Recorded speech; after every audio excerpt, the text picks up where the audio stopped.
Catherine West. Question number 1, Mr. Speaker. Minister. Mr. Speaker, I know the thoughts of the whole House will be with the honourable member for Bolton South East. I'm sure members from across the House will want to join me in wishing her a speedy recovery. Mr. Speaker, this morning I had meetings with ministerial colleagues and others in addition to my duties in this House. I shall have further such meetings later today. Catherine West. Mr. Speaker, could I associate myself with those kind remarks on behalf of my honourable friend from Bolton? And my constituents are reeling from the 9% contraction of the economy since March of this year. Unemployment has skyrocketed and joblessness in Haringey is the highest in the capital. Unfortunately, we are at the same time facing the idea that there could be a congestion tax forced onto 4 million extra Londoners by this government. These Londoners already facing the double whammy of COVID and the double whammy of financial ruin. Will the Prime Minister please immediately stop the imposition of this dreadful plan? I look forward to his answer. Mr. Speaker, I must respectfully inform the Honourable Lady that the current Mayor of London had effectively bankrupted TfL before coronavirus had even hit and left a massive black hole in its finances, and any need to make up that deficit is entirely down to him. It is entirely his responsibility. Any expansion of the congestion charge or any other measure taken to improve the finances of TfL are entirely the responsibility of the bankrupt current Labour Mayor of London. Butler. Thank you, Mr. Speaker. Mr. Speaker, people of the length and breadth of the country have made many sacrifices over the last few months to try to suppress COVID-19. But infection rates are increasing fast and Buckinghamshire may soon find itself in Tier 2. Can my right honourable friend tell the people of my Aylesbury constituency how long we'd be expected to stay there, what additional help there'd be for local businesses, and crucially, what the route out would be? Thank you. Well, I hope reassure my honourable friend by telling him that the incidence in the Vale of Aylesbury is in fact less than half the England average, and the way forward for the constituents in the Vale of Aylesbury and everywhere else is for everyone to keep following the guidance, observing the new restrictions, but obviously washing hands, wearing a face covering in enclosed spaces and keeping a sensible distance, Mr. Speaker. We come to the Leader of the Opposition, the Right Honourable Keir Starmer. Thank you, Mr. Speaker. Can I thank the Prime Minister for his remarks about the Honourable Member for Bolton South East. Prime Minister, how does an area which goes into Tier 3 restrictions get out of those restrictions? Prime Minister. Mr. Speaker, the simplest and most effective way for areas to get out of those restrictions is, of course, to get the R down to 1 or below, and I'm very pleased to say that some areas are already having a considerable effect with the measures that they're taking. Yes, Tom. Mr. Speaker, can I press the Prime Minister on that answer? If the infection rate R in a Tier 3 area has not come below 1, will it be possible in any circumstances for that area to come out of Tier 3 if the R hasn't come below 1?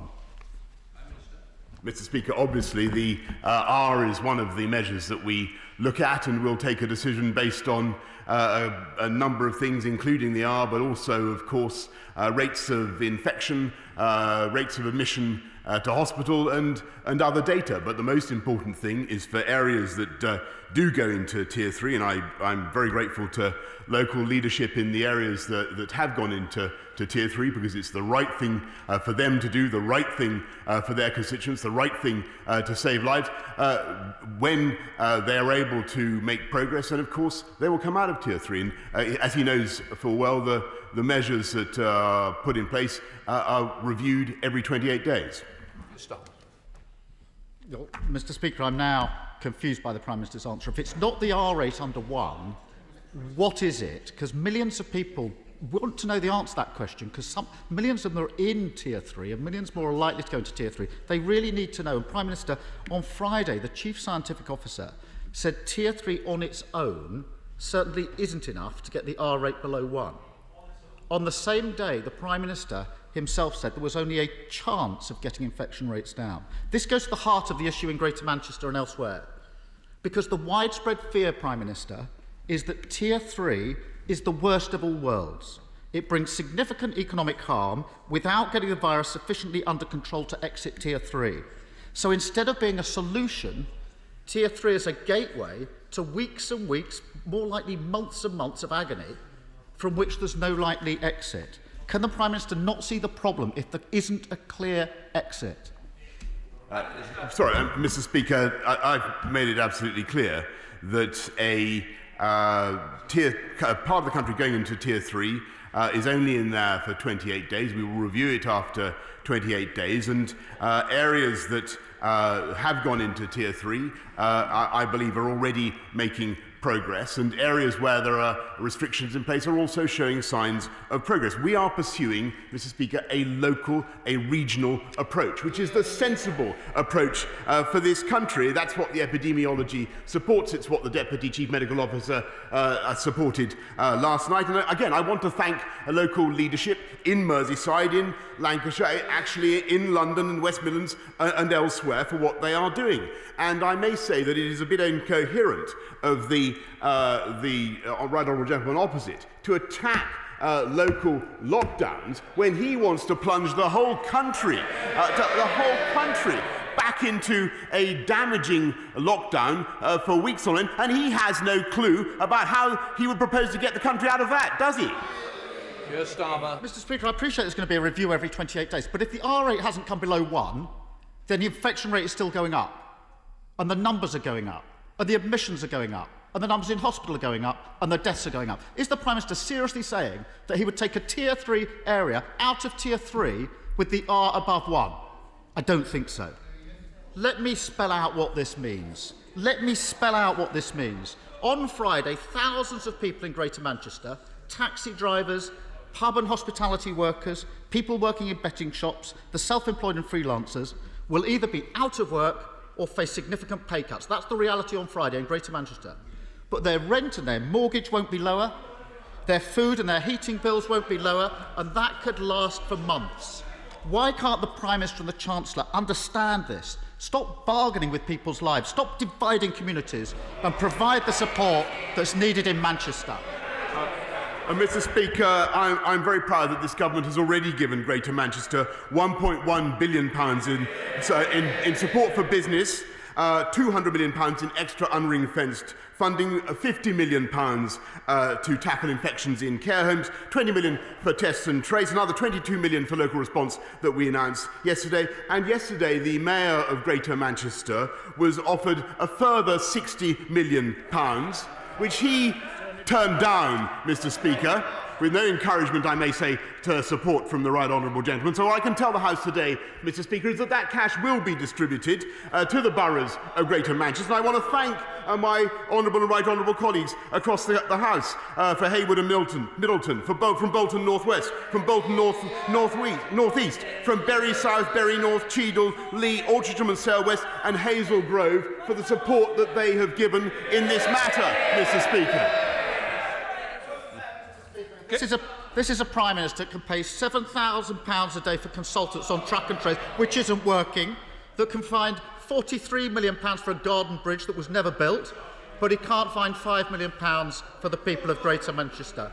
I really think the Prime Minister's crossed a Rubicon here, not just with the miserly way that he's treated Greater Manchester, but the grub it, take it or leave it way these local deals are being done.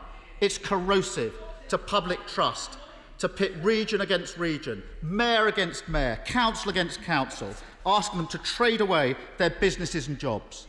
We need a one-nation approach. Replace these endless local battles with clear national criteria and proper support for jobs.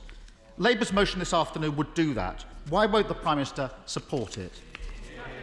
Mr. Speaker, I'm proud of the support that we've given, the One Nation Conservative support that we've given to the entire country. £200 billion in support for jobs and livelihoods across the whole of the country already. A further £9.9 billion now for the Job Support Scheme.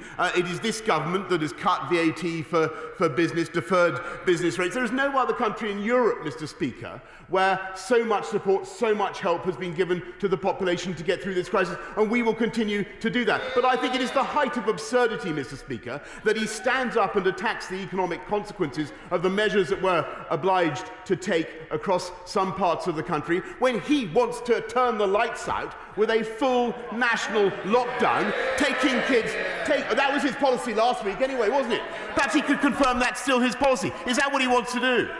Keir Starmer. Mr. Speaker, at his press conference yesterday, the Prime Minister produced heat maps across the country showing the infection rate up in all ages across all regions, and particularly showing regions that have been in the equivalent of Tier 2 restrictions for weeks, if not months, moving into Tier 3.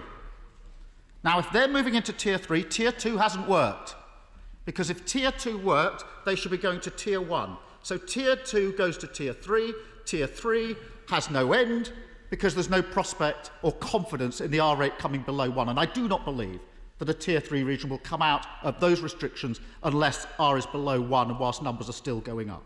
So we now have a stark choice. And by the way, Prime Minister, Cornwall is the only place, possibly with the Isle of Wight, where the infection rate today is less than Greater Manchester when it went into local restrictions. So this idea that some areas are immune is wrong.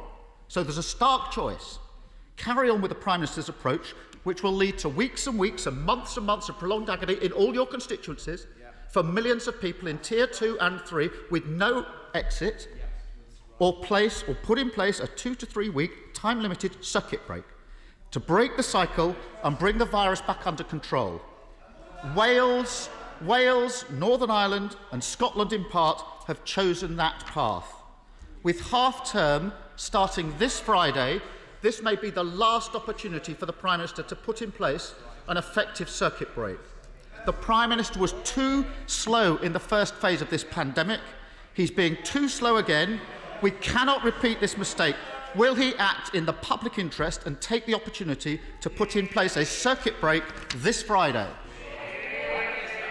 Mr. Speaker, we will do whatever it takes to get this country through the crisis, with or without the support of the right honourable gentleman opposite. And I may say that I think that his policy, I've explained why I don't believe that his policy is the right one for the country, because it would involve closing schools, it would involve shuttering businesses, with all the psychological, the emotional damage that lockdown of that kind brings. He can't say how many circuit breakers he thinks would be necessary. He can't say how long they would go on. He can't say how much damage they would do to the UK economy and to people's mental health, Mr. Speaker. We, on the other hand, want to go on with our commonsensical approach, which is a local and a regional approach, keeping kids in school, keeping our economy moving, because that is the way to get the whole of our country through this crisis together, so that we all, and particularly those regions that are now, alas, under Tier 3 restrictions, all the regions of the country bounce back strongly together, Mr. Speaker. Yeah. Let's head up to Cheshire with Edward Timpson. Edward Timpson. Thank you very much, Mr. Speaker. After recent positive progress, COVID has disproportionately and adversely affected participation levels in female sport and physical activity. So to help reverse this, will my right honourable friend lend his support to the development of the first ever Women's and Girls Football National Centre of Excellence in Winsford, in my constituency, a £70 million project that he has previously expressed enthusiasm for, and help build female grassroots sport back better? Well, I thank my honourable friend, and this is a very exciting project. I welcome Cheshire FA's commitment to providing a new world-class facility for women and girls football, and I look forward to the proposed opening of the centre in Winsford.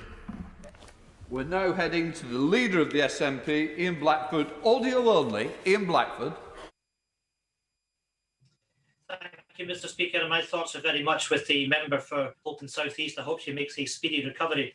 Mr. Speaker, next week, just as the pandemic is worsening, the Tory government will scrap the furlough scheme in a move that will cause a wave of mass redundancies across the United Kingdom. Meanwhile, behind closed doors, the Prime Minister is complaining that he can't get by on his £150,000 salary. So can I ask the Prime Minister, if he's finding life such a struggle, how on earth does he expect many workers to get by on just £5.84 an hour when the Tory cuts to furlough sink in?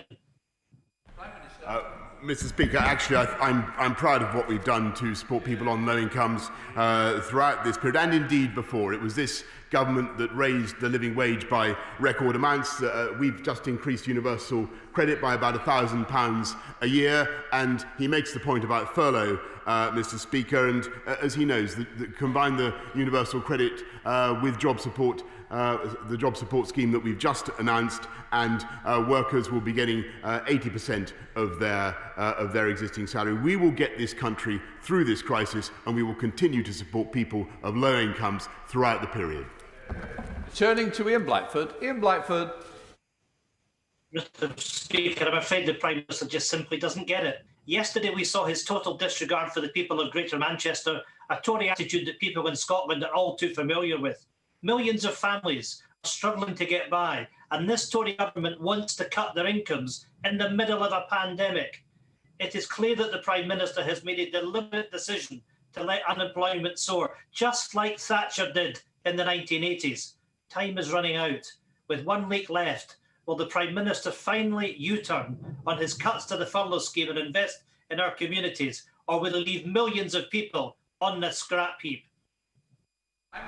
Mr. Speaker, I really must reject what the right honourable gentleman has just said, because it bears no relation to the facts or the reality of what this government is doing to support people across the country. And it's not just the £200 billion investment in jobs and livelihoods. What we also are engaged in, and what we will continue to deliver, is a colossal investment in education, in health, in housing, in infrastructure, that will deliver jobs and growth throughout this United Kingdom for a generation, Mr. Speaker.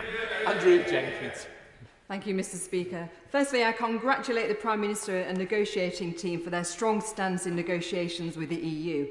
And ask the Prime Minister whether he agrees with me that the EU's position on fishing and ECJ demonstrate they are not treating as an independent state, they are not acting in good faith to deliver a free trade agreement, and in international law, the UK is therefore entitled to leave the withdrawal agreement and make its own arrangements regarding the UK's own internal market.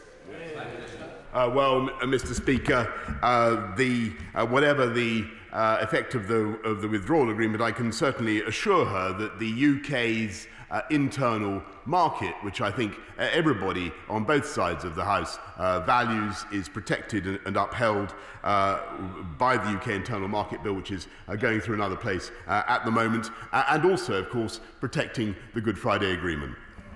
Ed Davey. Mr. Speaker, Mikey is severely disabled. He turned 18 last month, so he's one of the first to see his child trust fund mature. But Mikey's disabilities mean he can't manage his own finances, so he can't access these savings. Government rules on child trust fund mean his parents can't either, without paying expensive legal fees. This is Mikey's own money. He wants to use it to buy a specially adapted tricycle. So will the Prime Minister look at proposals that Mikey's father has shown me to end this injustice for disabled young people and let Mikey buy this trike? Of course, Mr. Speaker, I will do whatever I can to help in the particular case that he raises. I don't know whether the tricycle he mentions is eligible for a number of the schemes that I can immediately call to mind. But if he cares to write to me, I will of course answer immediately. Heading up to Harrow for Bob Blackman to land this question. Bob Blackman. Thank you, Ground Control. My right honourable friend will be well aware of the negotiations going on between the Department for Transport and the current Mayor of London on a further bailout for Transport for London. The current Mayor is demanding an eye-watering £5.65 billion to keep TfL running for the next 18 months, yet he refuses to accept any economies because of offending his union paymasters. Can my right honourable friend confirm, however, that the government has not required the current Mayor of London to expand the congestion charge to the North and South Circular Roads? Mr. Speaker, well, I can certainly confirm, as I said in my answer to the first question, is that the black hole in TfL's finances, the bankruptcy of TfL, which was left, by the way, in robust financial health by the previous mayor, Mr. Speaker, it certainly was, is entirely the fault of the current Labour Mayor of London, with his grossly irresponsible demagogic fare policies, which were never pursued by the previous Mayor of London, I may say, Mr. Speaker, and the fault lies entirely, therefore, with him, and I trust my honourable friend will make that clear. Dr. Ripaha. Mr. Speaker, financial support packages, tackling homelessness, rail nationalisation, honouring Marcus Rashford. There's plenty this government's done on COVID that I applaud.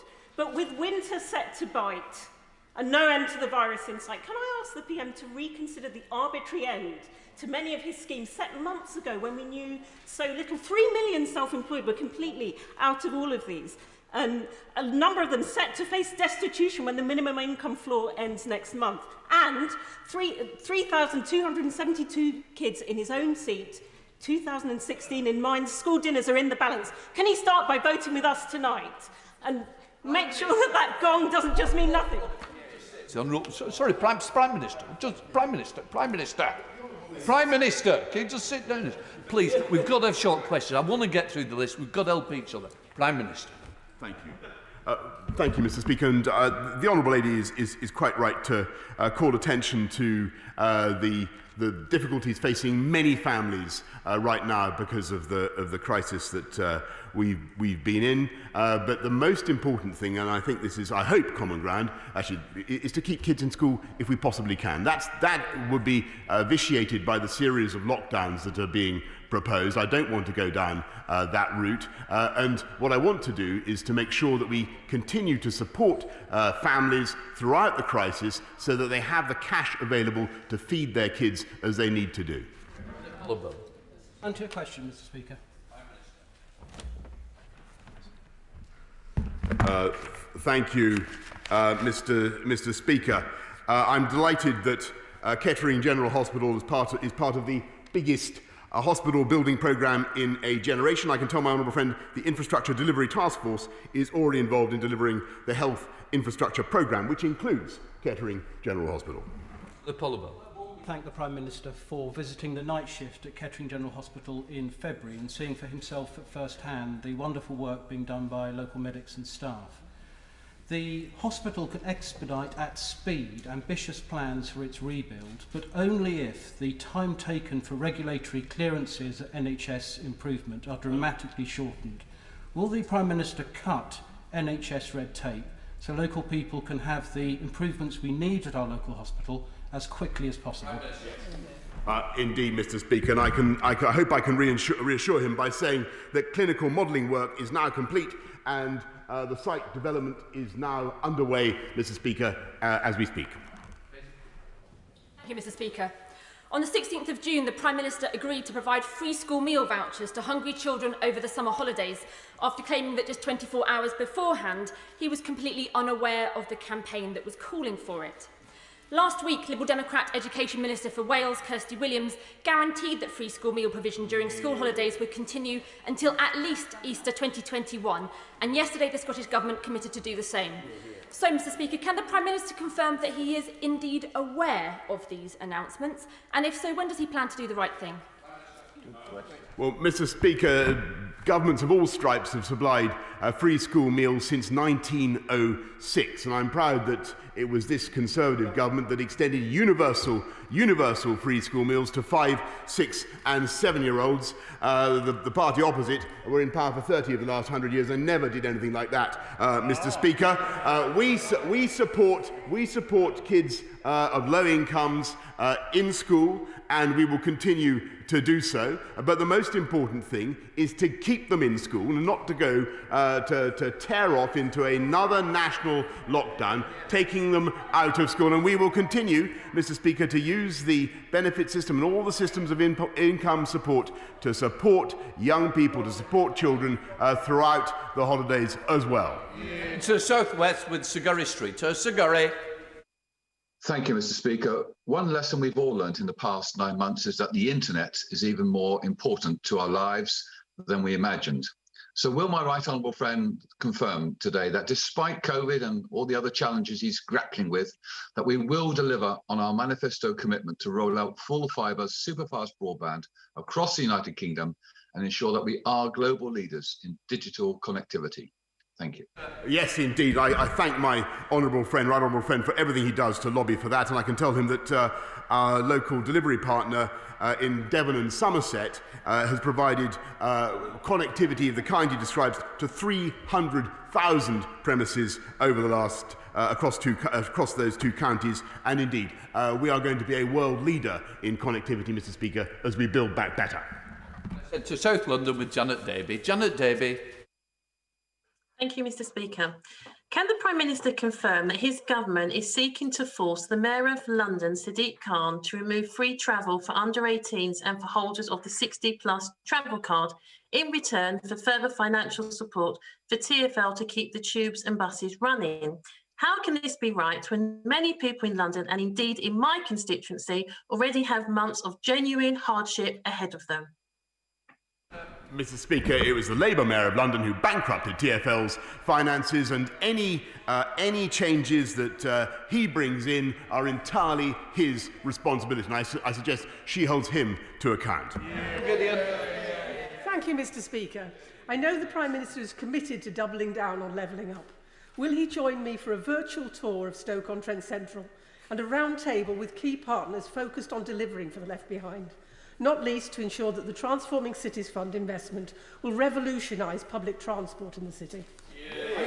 Well, Mr. Speaker, that's an easy commitment for me to make, and I'm delighted to do so. And I can tell her that we're investing nearly £20 million through our city deal in pioneering a new programme of sustainable, low-carbon and low-cost heat energy to Stoke-on-Trent. Thank you, Mr. Speaker. 3 weeks ago, the Prime Minister stood at that dispatch box praising Luton as the only place to have come out of local restrictions. But praise doesn't pay the bills.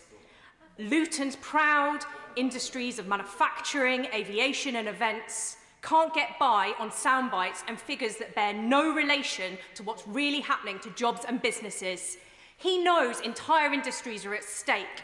So is it his inaction, indifference or incompetence? Will he support businesses that need it and areas that need it throughout this crisis? Yes, indeed, Mr. Speaker, and I thank the people of Luton for their hard and indeed their heroic work, as I thank people across the country for what they are doing. And I want to support businesses in Luton, and that's why we want to continue with the sensible, balanced, regional, local approach that we are. And I hope she agrees with me that it would make no sense at all for businesses, hard-pressed businesses in Luton, if they had their lights turned off and their doors shuttered in a series of multiple lockdowns of a kind that are recommended by the party opposite. Miller. Thank you, Mr. Speaker. The people of Aberconwy and North Wales are learning to live with COVID-19, but we're frustrated by national Welsh Government policy that seeks to place restrictions on us that are the same in the village of Cwm Penmachno as they are in the capital, Cardiff. Last week, my right honourable friend agreed that a shared responsibility is the way to tackle this pandemic. Does he see that the future of this is a series of rolling national lockdowns, or can businesses and residents hope that they will be given more trust to look after their own health and those they care for? Well, I think my honourable friend really puts the the distinction very, very clearly and sharply, and it's the commonsensical, balanced approach that we're following. I do think that where local leaders step up to the plate, and I was delighted that South Yorkshire came on board this morning. I had a great conversation with Dan Jarvis last night. Where local leadership is shown, we can really make huge progress in getting the R down, and that's the right approach for the country. Heading up to Knowsley with Sir George Howard. Sir George. Thank you, Mr. Speaker. And can I return to the subject of free school meals? There are 7,108 children in Knowsley reliant on free school meals, which are vital in ensuring that they are properly fed. Whether to extend to Easter is both a moral and political choice. So will the Prime Minister make the right choice and agree to extend free school meals to Easter?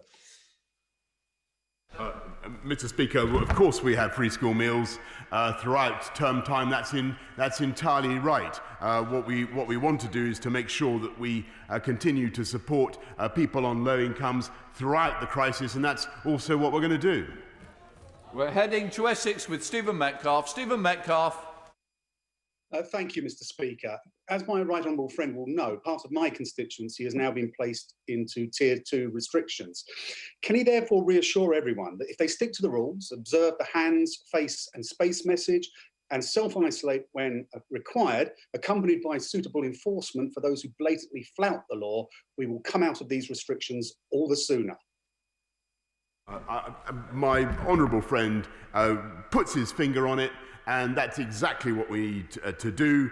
And I can tell him that just the areas that go into high levels of concern are reviewed every 14 days, and the restrictions, as I told the right honourable gentleman, are reviewed every 28 days. The way to get through it is exactly as he says, to follow the guidance, particularly the hands, face, space basics.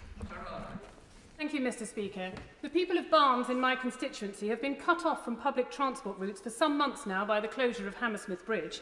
Can the Prime Minister confirm reports that the government is now planning to charge Barnes residents £15 a day to own a car and charge them extra council tax to pay for facilities that they cannot use, despite the fact that TfL reserves were increasing before the virus hit? Well, Mr. Speaker, I can confirm that Hammersmith Bridge has been closed entirely thanks to the incompetence of the current Labour Mayor of London, and that Sean Bailey, the Conservative candidate, is going to reopen it, and that is the best thing. That is the best thing possible.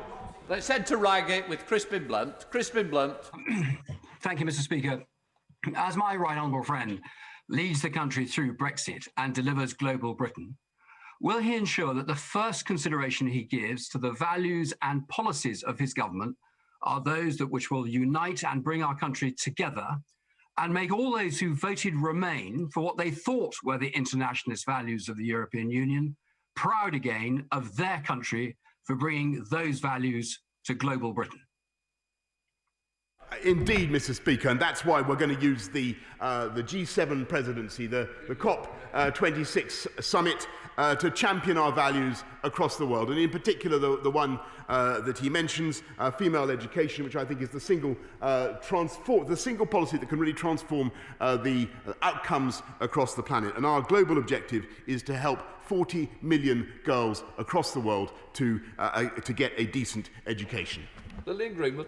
Mr. Speaker, his government lost control of the virus, making extra restrictions inevitable. But with no certainty, no communication and no new financial support, he's killing Nottingham businesses. Castle Rock Brewery is a Nottingham success story, but now it's on the verge of breakdown. 2 pubs closed permanently, jobs gone, and worried staff facing the prospect of being laid off with no pay. Countless other bars, restaurants and pubs tell the same story. Will he stop punishing successful Nottingham businesses for his failure and give them the help they desperately need? Well, Mr. Speaker, I of course sympathise deeply with businesses that face difficulties because of the pandemic, though I would remind her that in her constituency the infection rate is now running at 815 per 100,000, and we must get that down. And I thank the people of Nottingham for what they're doing to get it down. And we will, of course, continue to provide the full panoply of support that we've offered and more throughout this crisis.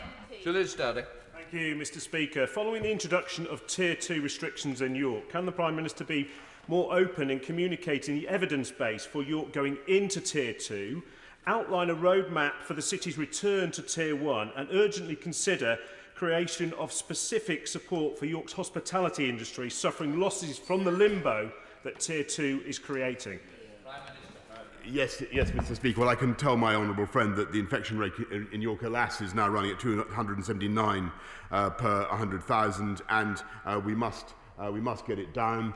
But we can get it down. We can get it down through the package of measures that we've described. And you can see in areas where people are complying with the guidance that it is having an effect. And you can see that it's having an effect, Mr. Speaker, because the R, if it weren't for the efforts and the energies of the British people, the R would be running at 3 or more. It's now between 1.2 and 1.5. It won't take much, Mr. Speaker. It won't take much, the compliance in those areas that are hit at the moment, to get that R back down below 1. That's what we're aiming for, and that is the way to get businesses across the country, in the Right Honourable Lady's constituency in Nottingham, in his constituency, back on their feet as fast as possible. It would not be sensible, in my view, to plunge them all back into a sustained series of national lockdowns, particularly in areas where the virus is low. Thank you, Mr. Speaker. The Chancellor has decided that people who are unable to work because of coronavirus restrictions should be paid as little as 2/3 of the national minimum wage. At the same time, the government is paying £7,000 a day for consultants to work on the failed Serco Track and Trace programme. Can the Prime Minister tell this House how on earth he thinks that is justifiable? And is this what he means by levelling up? Mr. Speaker, the NHS Track and Trace is now testing more people than any other country in Europe. It's tested, I think, 26 million people so far, or conducted 26 million tests, and I'm also proud on her other point that we've been able to support people across the country in the way that we have. And she is not correct in what she says about the combined impact of the job support scheme and universal credit, because that lifts, they work in tandem, and that lifts people's incomes to 80%, in some cases to more than 90% of their current incomes. And that is the support that we're giving at the moment. But the best thing, Mr. Speaker, is to get our country through this crisis without going back into the social, the psychological and the emotional and the economic disaster. And disaster was the word that the party opposite used only a week or so ago, the disaster of a series of national lockdowns. In order to allow the safe exit of honourable members participating in this item of business and the safe arrival of those participating in the next, I'm suspending the House for 3 minutes. Order.